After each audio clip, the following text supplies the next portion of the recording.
have a good program for you tonight. Andy Kaufman is here tonight. We got to start printing these, Kevin, on flash paper in case somebody breaks in here. We can destroy the evidence before. Also on the program, professional wrestler Freddie Blassie. Our next guest is a very busy fellow. He will be debuting on Broadway. That's hard to believe, isn't it? This guy on Broadway. He is also, that'll take place in the springtime. He is also co-starring in a new film called My Breakfast with Blassie. Please welcome Andy Kaufman.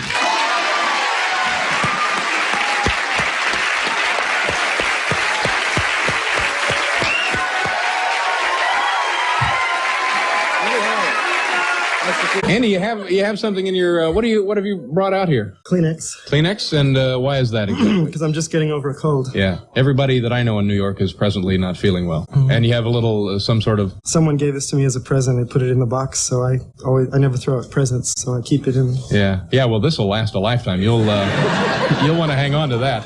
Now, Kathy and I were musing over the fact that it's hard to imagine you in a Broadway play, but I guess you're going to be on Broadway, huh? Yes. Tell us about that. Well, the name of the show, it's called Teaneck Tansy, and it's a comedy, and it's opening April 14th at the Nederlander Theater on Broadway.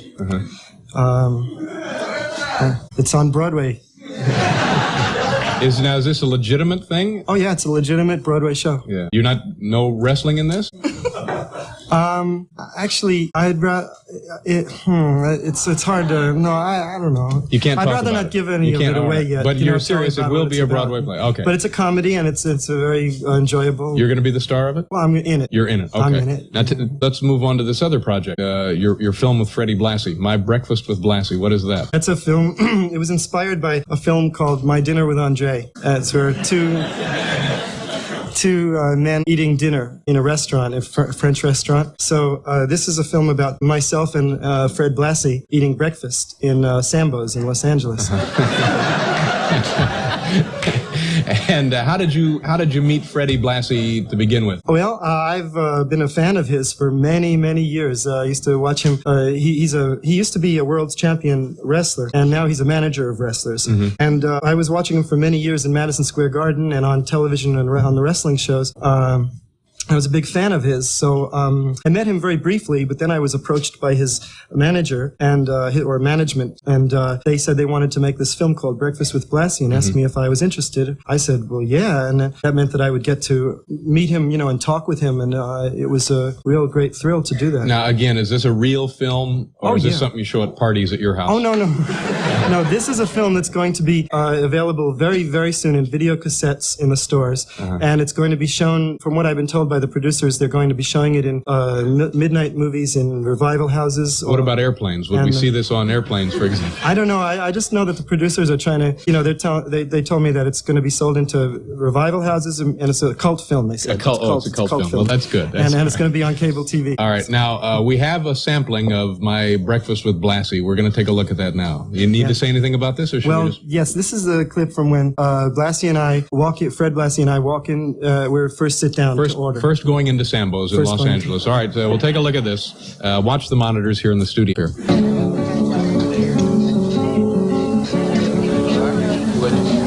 That okay? Thank you. What are you thanking him for? He didn't do anything with him that he wasn't supposed to do. Just showed us to our table. You don't have to thank him. He didn't do anything. It's like to say thank you. Yeah, well, you don't have to be that nice. This looks like a drawing thing for a little kid. Doesn't look like much of a menu. You hungry? Yeah, I didn't eat today. Same here. All I've had was a glass of cranberry juice. I just had a glass of water. Glass of water? Really saving money. There was a leak in my house, so I couldn't take a shower. I couldn't do anything. You're kidding. I just went to the shower. There was nothing coming out. The guy came to my house to change some kind of a water tank. He made a mistake, and there was water spurting out all over the street. I mean, you're a big, you're a big celebrity. I mean, you don't have to live in a rattle like that. Hello, honey. What do we got here? Looks like we got two people waiting on us. You and someone else. What nationality are you? What nationality are you? You Thai? Yeah. I was over in your country, Bangkok, but I never seen a pregnant Thai girl before. Come here. I always like to rub like a Buddha. Good luck. You're welcome. Don't have to tip her so much when we leave now. What a smooth guy. Andy, why don't you introduce Mr. Blassie? You know, tell us. Okay, well, he's the five times the world's heavyweight wrestling champion. He's known as the King of Men, as a manager of champions, and most of all, he's known as the Hollywood fashion plate of wrestling. Ladies and gentlemen, Mr. Fred Blassie. Freddie Blassie. Freddie, how are you? Come here, Kathy. Don't run off just yet. Freddie, how are you? This is Kathy Raynaud. Fred Blassie, Kathy Raynaud. We'll figure out, we'll get an extra sheet out here, and we'll be right back after you take a look at this, folks.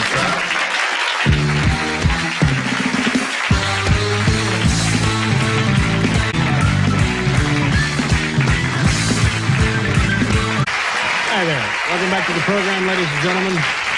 Freddie Blassie is here. Andy Kaufman is obviously here, and Kathy Raynaud is here. And Freddie, this is tell me about that suit you have. That's interesting. That's very colorful. I figured being on your show, I wouldn't wear anything that was too loud. Oh, that was thoughtful of you. Very quiet and subdued.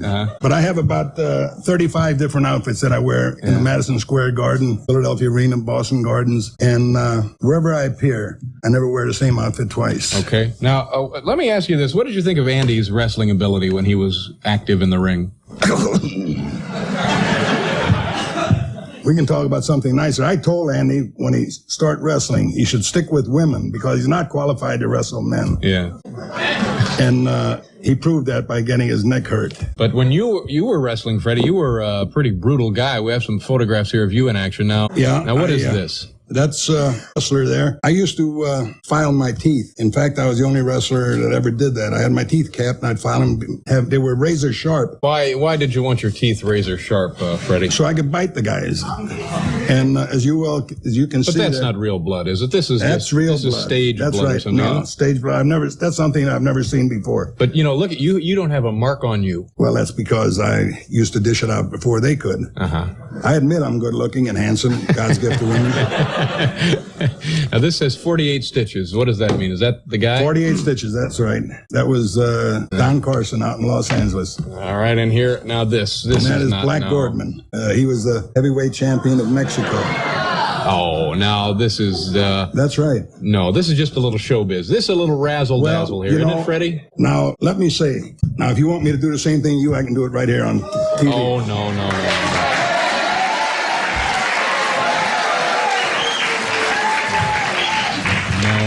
We have a guest here. I would hate for Kathy to see that. So Kathy's all right. Now, when you wrestled in Japan, I came across an interesting statistic. Something happened to people who came to see a wrestle in Japan. Yes, it was 1962, and it was right after they had shown a series of movies over there, and TV had just been initiated over there in Japan, and they showed a group of vampire pictures. And the Japanese people at that time were very squeamish people. I don't know, very weak-hearted, faint-hearted. And I used to bite the guys over there, and 25 people dropped dead during my 6-week tour.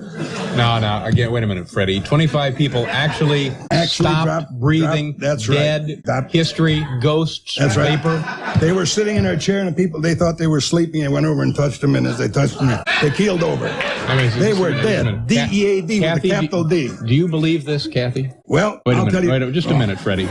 Do you believe what this man's saying? I'd question that. Yeah, I would. I think we should question that. Well, I'll tell you. Lee Bailey here. Let's put it this way. Okay, you wait a can minute. have Lee Bailey or anybody else, but it was in Newsweek magazine. 25 people passed on. That's right. Dead. My ambition in life was to kill 100 people, and I failed. Only made 92. I'm sorry you had to hear this, Kathy. We'll 92. Station identification, and then we'll be back. Freddie Blassie.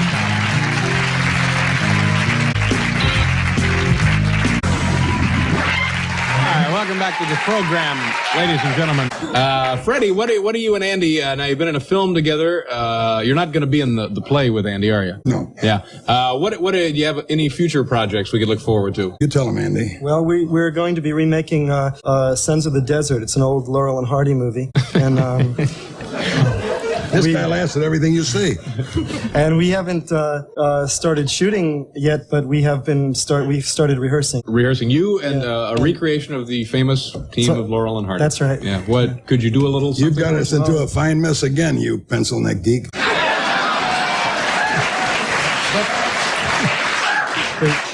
But Fred, I started my best. Will you cut that out, you pencil? Here you come on again, stuttering again like you always do. I told you when you talk to me, come right out with it. Don't be afraid to talk. Now you're talking. Now you're crying again. You hear that pencil neck geek crying again? You're crying. Listen. Did you ever see a grown man cry? And I'm supposed to do a skit with this pencil neck? So that's yeah. Well, I know people will look forward to that coming to their nearest theater. Now, is it true that you're also managing Andy's career now, Freddie? Yeah, I'm managing his career as an entertainer, not as a wrestler, because he proved to me that he's not a wrestler.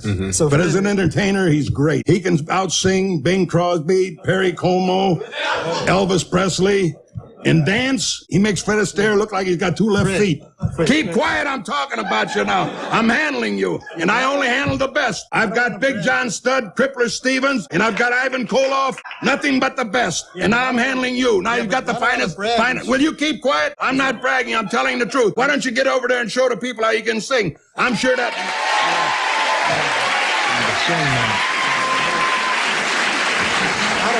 I know you can't sing with a punk band, but I'm sure that those pencil neck geeks over there, especially the guy with the chili dipper over there, you know how to play jambalaya, don't you? Jambalaya? Go over and sing. When I tell you to sing, you sing. Get over there and sing. Come on, get over and sing. Get over there. Get over there. Get over there.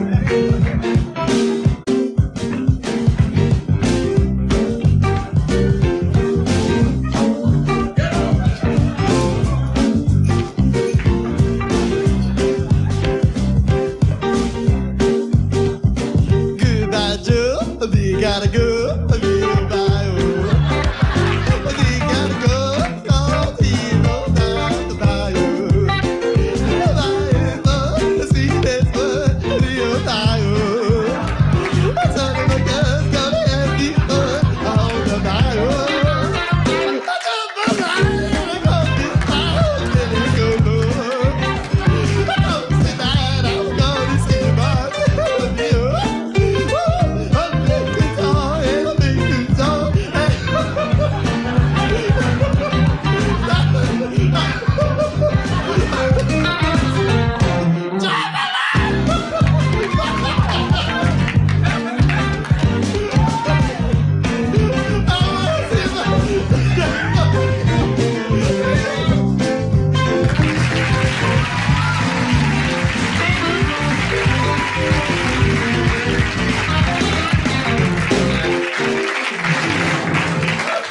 That was the stupidest thing I've ever seen in my life. Only goes to prove you don't know good talent. I just want to say one thing. No. David, I didn't want to sing. I didn't want to sing. You didn't. No. You didn't do your best. I didn't want to sing.